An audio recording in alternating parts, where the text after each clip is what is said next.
1974's Man with the Golden Gun is Roger Moore's sophomore appearance in the James Bond franchise. The book Man with the Golden Gun was Ian Fleming's posthumous novel. So right after he passed away, this book had come out, and it was obviously on the bestseller list. Posthumous. Hey, George Bush is talking. Nuclear. Mission accomplished. Hey, Bushy's talking right now. You need to shut your hole. The energy crisis is still with us. This film was written during the 1973 energy crisis. The simple history of that is the oil production in the United States pretty much had peaked by the end of the 60s, and basically the course of the gas prices skyrocketed. This is also going on during unrest. There was an OPEC embargo, right? It was also there was unrest in the Middle East. I mean, yes, there's always unrest in the Middle East, but this was like we had Iran. This movie's timeless in that sense. You had the Iran revolution, and so gas production or oil production is also getting halted in the Middle East elsewhere. So everyone was freaking out. Gas prices skyrocketed. It was a whole thing in the early 70s. Also in this movie, and we had talked about the last time, after the 60s, all the Bond films start to find, okay, what's good, what's fresh, what's new, what's in, and puts those, and reincorporates those into the films. Last time was blaxploitation. This time we get martial arts films, i.e. Bruce Lee movies, Fist of Fury, Enter the Dragon. That stuff is put into the mix. Let's talk about our villains. Patterson, several episodes back in our first episode, had spoiled that our big bad in this movie, Scaramanga, Christopher Lee, was actually step cousins with author Ian Fleming. What I did learn is that he actually had played golf with Fleming not that long before his death. Which, considering the fact that he was Naval Secret Service and was privy to all kinds of crazy stuff going on in, World War II history. I mean, he was part of like Operation Paperclip and stuff. Mm-hmm. We just got banned. We just got shadow banned by Spectre. It is, I can only speculate. Like, we talked about Ian Fleming dying because of the stress of these Bond movies. Yeah. He also was plugged into some stuff. You have to wonder if like an old villain in his life popped up and snuffed him out. But, I got no proof there. That's some good headcanon. That's some solid headcanon. That's some solid headcanon right somebody there. should write a posthumous book about Ian Fleming's untimely demise. I see what you did there. Maybe the biopic. Maybe like at some point we'll actually know, and his biopic will be kick-ass. I think there was a Fleming. That would be biopic. cool. And originally for Scaramanga, they were gonna cast Jack Palance. You guys might remember him from City Slickers. He was also in the first Batman '89 movie. Is he older? Pretty big character actor of the time.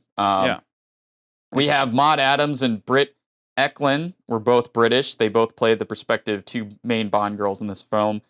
Britt Eklund was described in one newspaper as an astonishingly stupid blonde British agent in this film. We have a few returning characters in this movie, which I love returning characters in Bond films because it also shows there's interconnectivity between each film.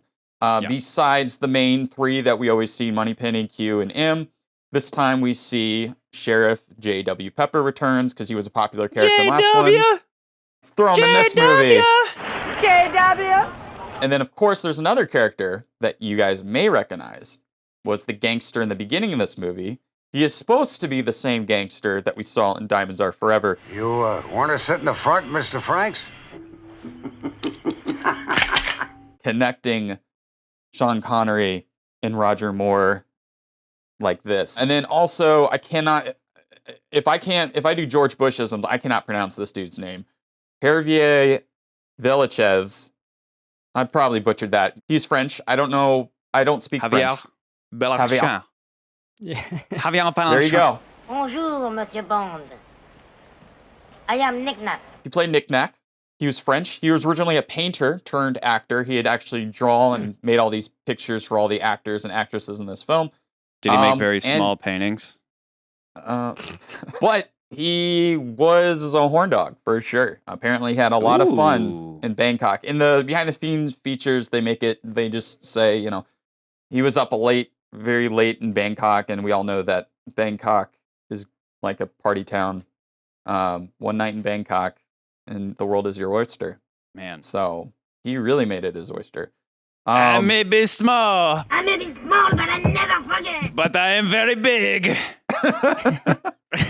And then you guys should know he was in the television show Fantasy Island. That was his claim to fame prior to this movie, which that movie kind of gives that vibe, considering they're on that a literal fantasy island. Yes. His little island. Yeah, the location they filmed at is a very beautiful location, right?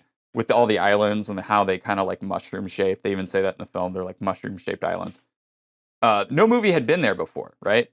But then because of this movie, that actually created a tourist attraction in the South South Asian Sea area. And ever since then, they always name like those islands, like, oh, there's the James Bond Island, based because of this movie.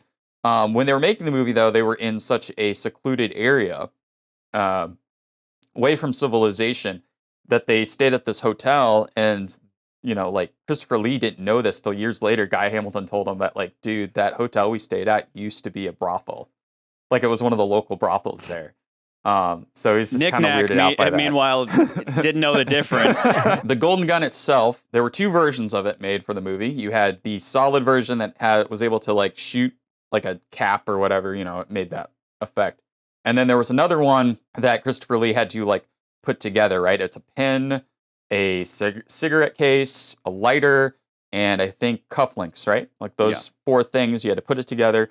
Well, he actually had to do it himself and had to do it like he wasn't looking because he had done it 100 times. So he had to actually practice doing it. Like he gave it to the prop guy. The prop guy was able to do it in like 2 seconds. And he's like, how did you do that? He's like, well, I take it home at night and I practice it.